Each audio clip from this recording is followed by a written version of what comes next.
नमस्कार. आज आपण रेग्युलेशन म्हणजे कंट्रोल ऑफ ब्लड प्रेशरबद्दल शिकूया.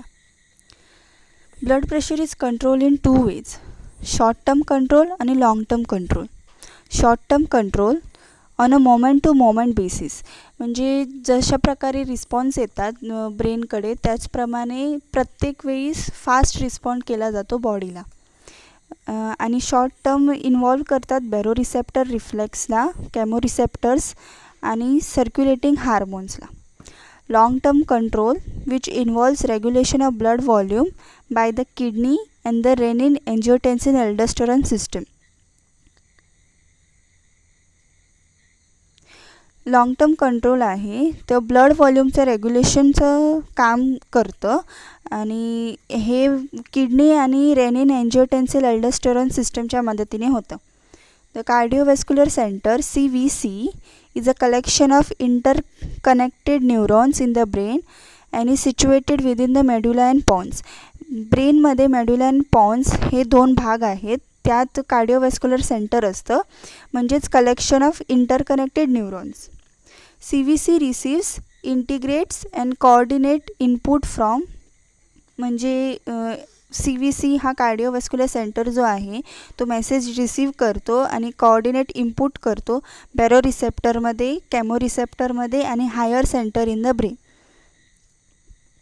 The CVC sends autonomic nerves, म्हणजेच both sympathetic and parasympathetic nerves to the heart and blood vessels, म्हणजे हार्ट आणि ब्लड वेसल्सला ऑटोनॉमिक नर्व्स सेंड करतो CVC, म्हणजे cardiovascular centre. It controls BP by slowing down or speeding up the heart rate by dilating or constricting blood vessels.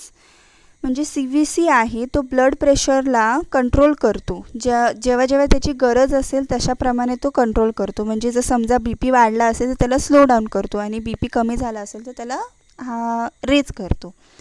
Activity in this fibre is essential for control of blood pressure, म्हणजे ह्या फायबरमध्ये जे activities होतात ना ते blood प्रेशरसाठी खूप essential आहेत. आता आपण एक फ्लो चार्ट बघूया.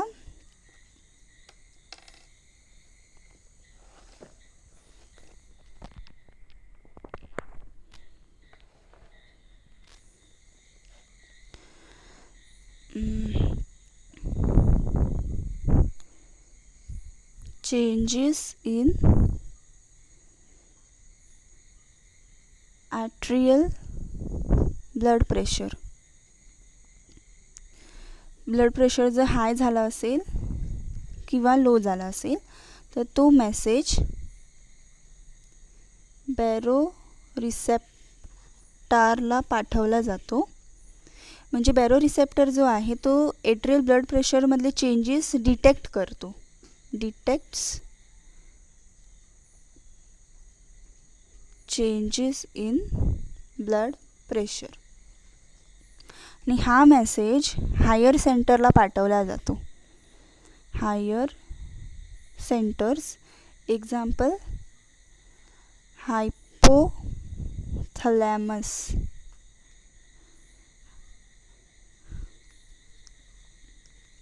बॅरोरिसेप्टर जे चेंजेस डिटेक्ट करतो BPचे ते हायर सेंटर आणि केमोरिसेप्टरला पाठवलं जातं.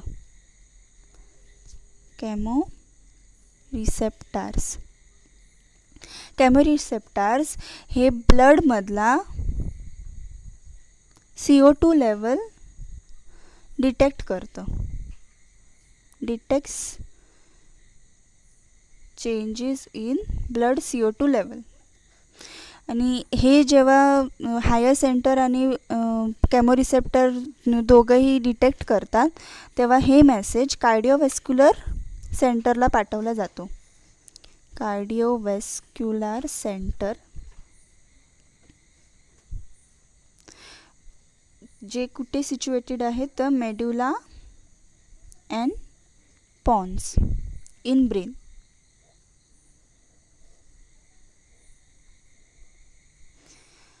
आता जेव्हा कार्डिओवॅस्क्युलर सेंटरला मेसेज पाठवला जातो तर हे मेसेजेस ब्लड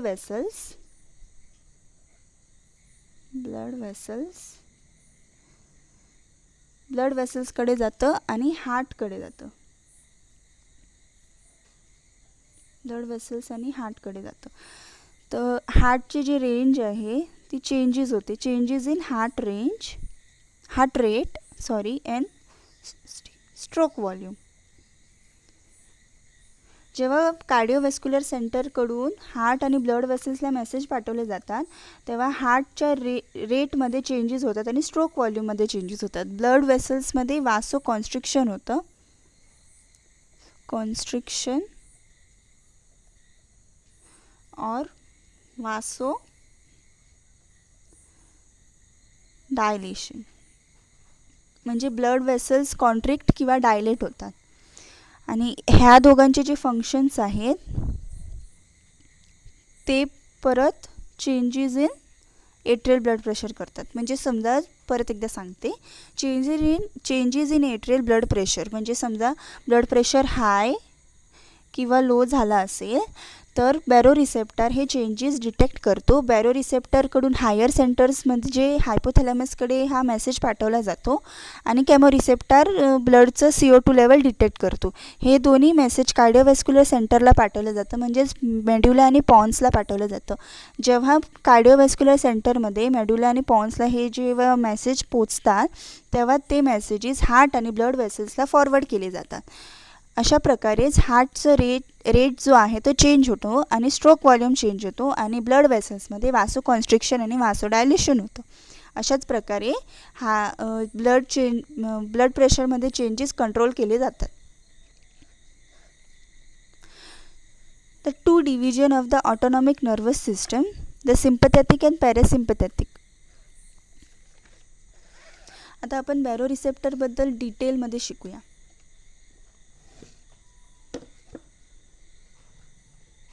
बॅरोरिसेप्टर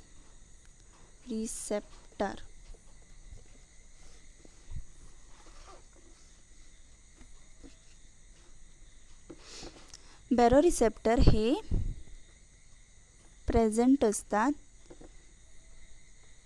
ग्लॉसोफॅरेंजियल नर्वमध्ये. ग्लॉसोफॅरेंजियल नर्व जे 9th क्रेनियल नर्व आहे.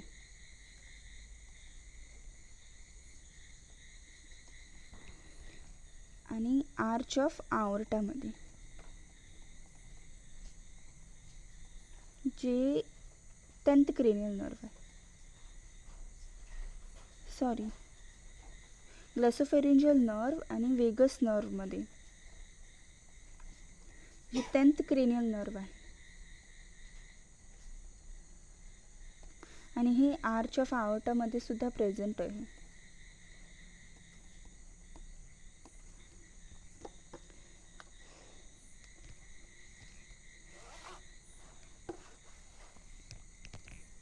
These are nerve endings sensitive to pressure changes.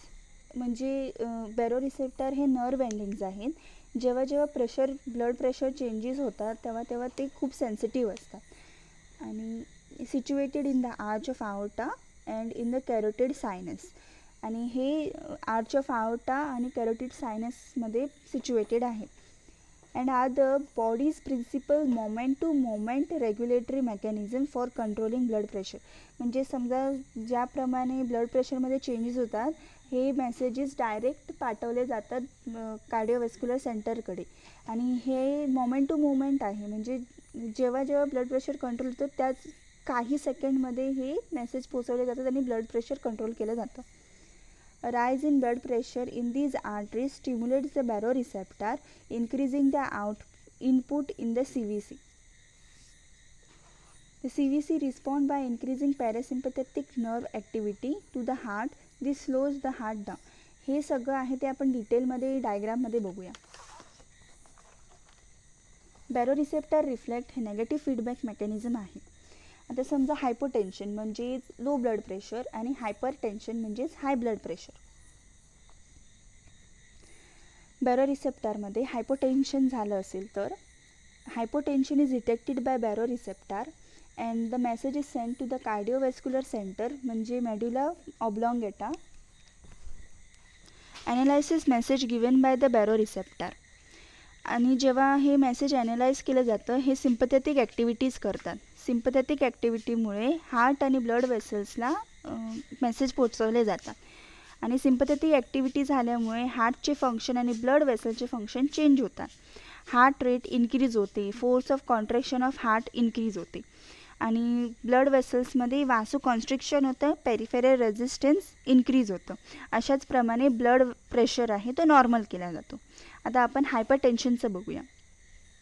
हायपरटेन्शनमध्ये जे चेंजेस आहेत ते बॅरोरिसेप्टर रिफ्लेक्ट करतो आणि कार्डिओव्हेस्क्युलर सेंटरला मेसेज पाठवतो आणि जेव्हा हे बॅरोरिसेप्टर ॲनालायझिस मेसेज गिवन बाय बॅरोरिसेप्टर, कार्डिओव्हेस्क्युलर सेंटर हे ॲनालाइज करतं बॅरोरिसेप्टरने मेसेज दिलेला आहे तो. आणि अशाच प्रकारे मग पुढे पॅरासिम्पथेटिक ॲक्टिव्हिटीज होतात. पॅरासिम्पथेटिक ॲक्टिव्हिटीजमुळे हार्ट आणि ब्लड वेसलचे फंक्शन परत चेंज होतात आणि हायपरटेन्शन हे ज्याच्यात हार्ट आणि ब्लड वेसलचे फंक्शन्स एकदम डिफरंट आहेत. आता हार्टचे फंक्शन बघूया. हायपरटेन्शनमध्ये heart rate decreases, force of contraction of heart decreases आणि ब्लड वेसल्समध्ये वासो डायलेशन होतं आणि पेरिफेरल रेझिस्टन्स डिक्रीज होतं. अशा प्रकारे ब्लड प्रेशर हे नॉर्मल केलं जातं. आता आपण केमोरिसेप्टर डिटेलमध्ये बघूया. These are nerve ending situated in the carotid and aortic bodies. हे nerve endings आहेत ते कॅरोटिड आणि aortic बॉडीजमध्ये सिच्युएटेड आहेत.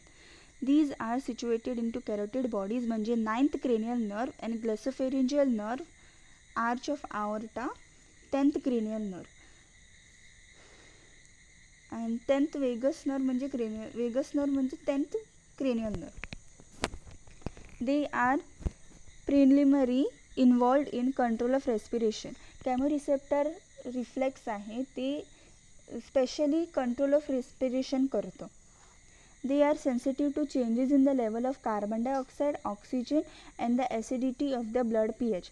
जेव्हा बॉडीमध्ये कार्बन डायऑक्साईडची लेवल, ऑक्सिजनची level and acidity of blood म्हणजे pH लेवल चेंजेस होतात तेव्हा केमोरिसेप्टर हे खूप सेन्सिटिव्ह असतात आणि ते त्यांचं काम एकदम क्विकली करतात.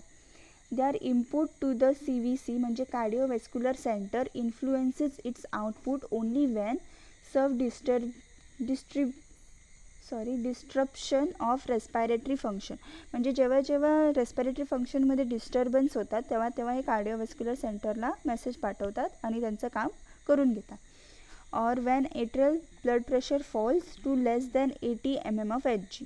एट्रियल ब्लड प्रेशर जेव्हा फॉल होतं 80 mm of Hg पर्यंत तेव्हा पण हे CVCला मेसेज पाठवतात आणि त्यांचं काम करतात. ते इफेक्ट्स आर आउटलाइन्ड इन फिगर. पुढे फिगरमध्ये आपण इफेक्ट्स बघूया. केमोरिसेप्टर रिफ्लेक्समध्ये जेव्हा CO2 लेवल इन्क्रीज होते, O2 लेवल डिक्रीज होते आणि pH लेवल डिक्रीज होते ब्लडची तेव्हा H+ आयन इन्क्रीज होतात. H+ आयन जेव्हा इन्क्रीज होतात तेव्हा pH लेवल लो असते आणि HCO3 म्हणजे हायड्रोजन कार्बोनेट डिक्रीज होतं तेव्हा pH लेवल हाय असते. आता आपण केमोरिसेप्टर रिफ्लेक्स हे डिटेलमध्ये बघूया डायग्रॅमेटिकली. केमोरिसेप्टर रिफ्लेक्स हे नर्व इम्पल्सेस पाठवतात कार्डिओव्हेस्क्युलर सेंटर आणि रेस्पिरेटरी सेंटरला. कार्डिओव्हेस्क्युलर सेंटर मेड्युला ऑब्लॉंगेटा. ओके. आणि कार्डिओव्हेस्क्युलर सेंटर हे जे मेसेजेस आपण केमोरिसेप्टरकडून घेतले आहेत ते मेसेजेस इफेक्टर ऑर्गन्सला पाठवतात. आता इफेक्टर ऑर्गन्स म्हणजे कोण तर 3 इफेक्टर ऑर्गन्स आहेत, हार्ट, ब्लड वेसल्स, लंग्स. आता इफेक्टर ऑर्गन्सकडे मेसेज पोचल्यावर ते त्यांचे फंक्शन्स वेगवेगळ्या प्रकारे चालू करतात. जसं की जे चेंजेस झाले ते नॉर्मल करता येईल.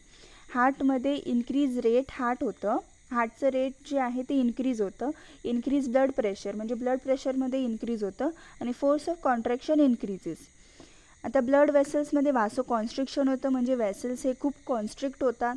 पेरिफेरल रेझिस्टन्स इन्क्रीज होतं, ब्लड प्रेशर इन्क्रीज होतं. लंग्समध्ये इन्क्रीज रेस्पिरेटरी रेट. आता normal respiratory rate he 16 to 20 cycles आहेत पण त्याच्यापेक्षा जास्त होतात म्हणजे मोर दॅन 20 सायकल्स. अशाप्रमाणे आपापले हे फंक्शन्स फॉर्म करतात आणि केमोरिसेप्टर हे आपल्यासाठी आपल्या बॉडीसाठी जेव्हा चेंजेस होतात तेव्हा ते काम करतात. अशा प्रकारेच आज रेग्युलेशन ऑफ रेग्युलेशन म्हणजे कंट्रोल ऑफ ब्लड प्रेशर इथेच संपत आहे. थँक्यू.